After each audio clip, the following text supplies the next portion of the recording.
Hello, everyone. This is another episode of 4GQ TV. We are here interviewing Michele, Cindy. We have Stephanie, Andreas, and Carlo all on the call today. So, Andreas, go ahead and kick us off. Hey, so my name is Andres Useche. I'm a filmmaker, writer, director. And we were just at Comic-Con. We had a panel specifically about inclusion and diversity and empowering diverse storytellers, which is a big passion of mine. So I'm very excited today about Michele and Cindy. That's Cindy Chao and Michele Yu, who are extraordinary in their field of production design. Their latest works, for somebody who's a comic book geek like myself, it's great that they actually adapted American Born Chinese, which is a great comic book. If somebody hasn't read it, they should definitely do it. And most recently, they're doing a Black Lady sketch show, which has been, they've won 2 Emmy nominations for it. So we applaud that, and we want to empower those voices, amplify those voices that are so important in our industry, hopefully help diversify, hopefully help inspire other folks, to find different roles, and a lot of these roles as a director, I've realized, I'm going to conventions and all this stuff, how useful it is for folks to learn about all these different avenues, creative avenues, to develop themselves. Sometimes, like directors or actors get a lot of the limelight, but we need to realize how much their work as production designers make everything that we see possible. So I would like to start with either one of you telling us a little bit about how you started in this field and how you found each other. Cindy and I met at college. First of all, great to meet you. Thank you so much for having us. But yeah, we met in college, and we both were at Comic-Con recently last week. I just got back last night. It was a whole week there. But we went to undergrad at UC San Diego, actually, and met each other there. We were working on a student magazine. Cindy was writing, I was taking photographs. And we just stayed in touch. And when we both landed in LA after school, we were working on student films and friends projects and thesis films and things like that. And our paths crossed again, and we linked up, and we have been a powerhouse duo ever since. Did you want to add anything? Michele,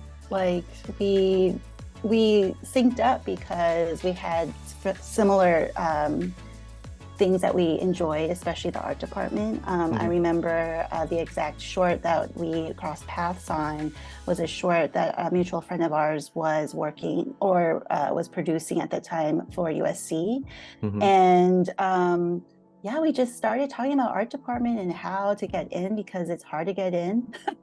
And, from there, we just kind of exchanged, designs that we liked from previous shows, from previous films, and different architectural styles.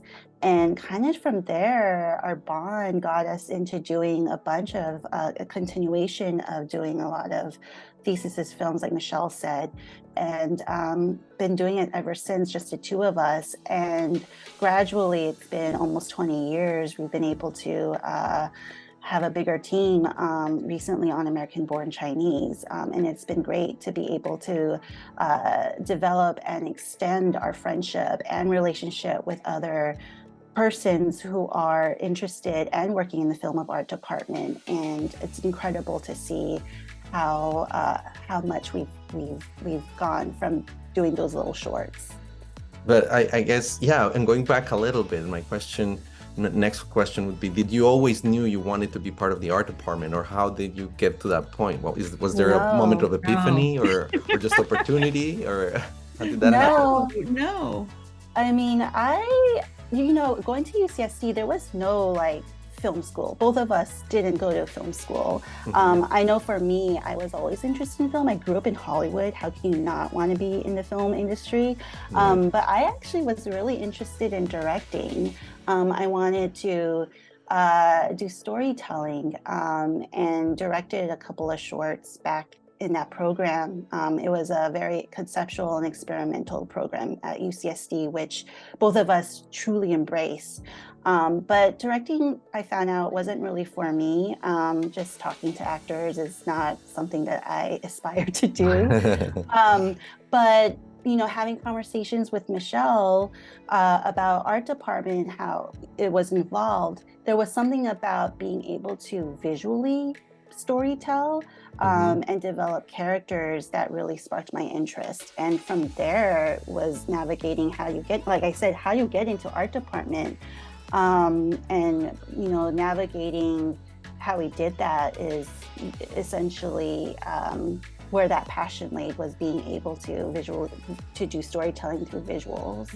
And I art department was never on my radar until the moment I really started working on these thesis films and things. How I got into it, growing up, both Cindy and I are the children of immigrants. It's my parents are Chinese from the Philippines. They immigrated from the Philippines in the late 60s and early 70s, landed in LA, ended up in Cerritos, which is a suburb of LA, and with a very, very large Asian population.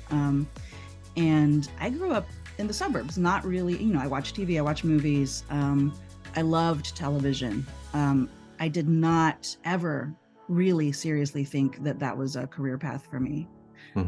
I was seduced by the myth of Indiana Jones, and I tried to do archaeology in college at first. Like so many kids who realize that field is a lot more than those adventures. So I went to school. I didn't know. I went to UCSD. I didn't know what I was doing. I was taking classes in anthropology. I was taking a lot of things, trying to feel my way out. I was always good at art, painting, sketching, that kind of thing. Took those classes as well. I ended up graduating with some of the film program classes under my belt, like Cindy, but and UCSD has a great program for film. It's just not film school. It's experimental and theoretical and conceptual mostly, which is a great foundation for thinking about concepts and themes, but it's not film school, right? So I graduated with studio art, photography, and cultural anthropology degrees. Came back home to Cerritos after I graduated, 22 years old, didn't know what I was going to do with any of those degrees. I had vaguely in high school had an appreciation for like the props and like Buffy the Vampire Slayer. I was a big Buffy fan. I think we bonded over Buffy. Yeah, we did definitely do that. There you go. And then we ended up working on a couple of movies with Joss Whedon. So it was like a wish fulfillment like back then. But anyway, so I had some vague idea that it was somebody's job to make these props, right? So, one thing led to another. I ended up working as an intern and then as an assistant at the Sci-Fi Channel, not in production though. So it was really there outside of production, working in development, that I kind of got a sense of what production might be like. So, and I had a friend who was also a fellow intern who had gone to film school and knew more about production. And that's how I started working on the production and the things in art department. He pulled me in out of that intern closet and onto set. And that was when I caught the bug and reconnected with Cindy and kept going from there. But neither of us knew how to break into Hollywood. My dad is an electrical engineer and worked in a print shop. My mom was an admin at local schools. So we did not have the instruction sheet for how to become production designers. We really had to figure that out over the past 20 years on our own. And you've done a great job of it. So thank you. It's been working. So tell me a little bit about American Born Chinese. As you know, I'm a big fan of, and here was a big challenge, and I guess a big jump, because you have to recreate sort of this everyday life, and at the same time there's this whole mythical realm that is so culturally rich. How did you guys attack that to recreate it so beautifully for the screen? That was an interesting question that was posed to us in our interview when we were interviewing for American Born Chinese. And honestly, both Michele and I kind of took it on a experimental level, right? Because that was our background with concepts and working on a lot of experimental concepts. And the thing about rebuilding this fantastical realm based on a graphic novel and also on a mythology that's so famous in China, we wanted to take a very contemporary version of it, just so that it was a different take. And Michele and I brainstormed, how could we do, give homage to the famous story, but also do our own version of it. And we started pulling references. Holy Mountain was a film that we referenced a lot because visually, I mean, it's from the 1970s, but the way that their sets are so simple and so symbolic that we wanted to pull from those visual designs into what our heaven would look like based on very traditional Chinese symbols. Yeah, that played very well with a lot of the references that our showrunner and our one of our directors, Destin Daniel Cretton, came to us with were looking at how Journey to the West has been portrayed previously. Yep. And a lot of those, many of those sets are so simple, on purpose and also from necessity, but the way they have a real aesthetic to them, a really specific aesthetic, right? So those simplicity of sets is really what we brought together into our heaven designs. We wanted to keep it very theatrical. We wanted to not represent that this was the end all be all presentation of heaven, but that this was a specific event that was happening, and that it was a very clear homage. That whole episode was a clear homage to those early Journey to the West portrayals on screen already. But for the rest of the show, we, other than that very fantastical episode, we strove to make things as realistic as possible and as true to our experiences growing up as possible. So that Wong family home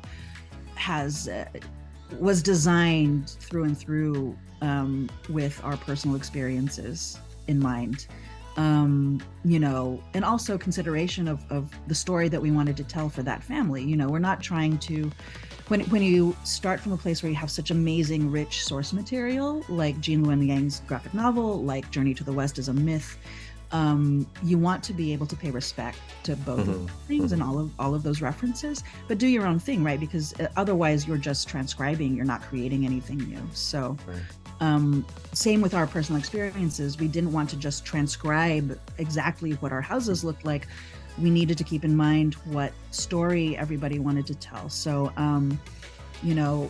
we made that house, the Wong family home specifically, we made that a mid-century ranch-style house that might have been built in the middle of the 20th century from a Sears kit, something very tract home, something very aspirational at the time, pure Americana. Neither of us grew up in houses like that, but it was a decision we made for the story. And then the interiors are where we brought in our experiences. It was really supposed to be the shell of what an American dream looked like, and then you go inside and it's what this family actually is, Right. And also thinking about camera eye lines and things like that, building out a space that was true to that kind of architecture, but open enough that our DP, we had a lot of conversations about this house with Brett Pollack, our DP for half of the episodes. And I think most or all of the ones in that house, where he had specific shots he wanted to accomplish, tracking the parents through spaces, but also being able to see in the background. So we had to figure out a layout and an architecture that made sense for this family that was so trapped in sort of the patterns they were in, but all of them also feeling watched kind of at all times. So it was, if you, in episode 1, there's an amazing shot at the end that's intercut with the hallway fight where you can kind of see the whole house. And that was the shot that we were designing too. Yeah, it was beautiful. Just real quick, where did you draw your inspiration from? Because you're talking about, you looked at 20th century artifacts. So like, how did you think about bringing all this together for the show? There was, a lot, like personal experiences, a lot of references from films and film directors that we felt matched the look and tone of the show. We researched a lot with photographers and their images, especially for Heaven. And we really explored the ideas, that the graphic novel explores too, like transformation, identity, and how do we, what were some of the techniques, or how do we approach using those ideas and translate it into the sets? So there's a lot of, like in Jin's bedroom, there's that reflection of the mirror and how it's being, fragmented with collage, and with color as well, and how the high school, those dominant colors are blue and oranges because it reflects the transformation of the sky throughout the day. We pulled from everywhere. We did a lot of research. We watched a lot of films, and we also had conversations with the filmmakers, our collaborators, about their own personal experiences of growing up as a Chinese immigrant. Let's jump real quick into a Black Lady sketch show, because it's such an accomplishment. We're talking about 40 sketches or something like that. And it's really impressive that, the diversity of environments they have to tackle, from the most outlandish to the most, realistic. So why don't you tell us a little bit of how you approach this challenge, and also what your role, coming also from, I guess, a different cultural background, but also sharing that outsider perspective that sometimes we all have here, to empower the art of African American women inside your own vision. Yeah, that's exactly it. You hit the nail on the head.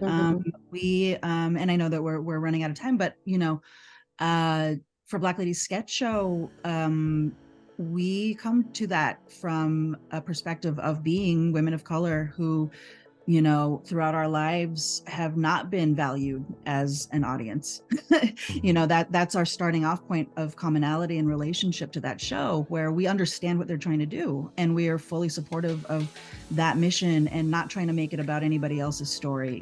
For that show, what we bring as far as personal experiences is really just that experience of, it's not great to grow up trying to model yourself after all of these other people and not seeing your own experience reflected. And we just wanted to jump in and fully support the Black female creatives in charge of that show. And Robin Thede, our showrunner in particular, who asked us to, listen and really pay attention and take cues on what to incorporate and be smart about it and ask questions and collaborate. The core of that show is collaboration and making sure that every department is talking to each other and everything is working for those sketches. And that's why that show works, and that's why it's gotten so many nominations for various awards, and why it's so beloved.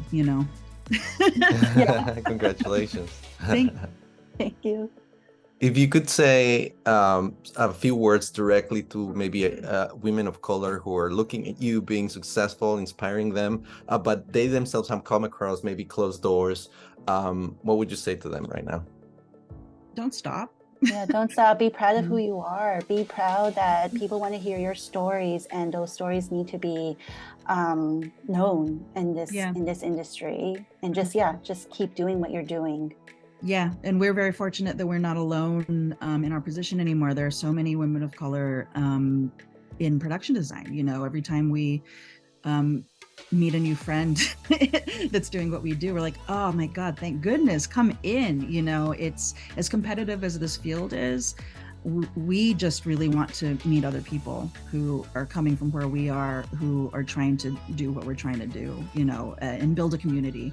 We need that community, so we need you. So keep doing it. Okay, well, thank you so much. It's been a pleasure to talk to you. Hope we could go longer. We could do it sometime again at some point in your careers, and I wish you the best of success always. Keep inspiring us. Thank you so much. And thank you for all the great questions. It was a joy. Thank you. A pleasure. Good one. You. Bye-bye. Thank you.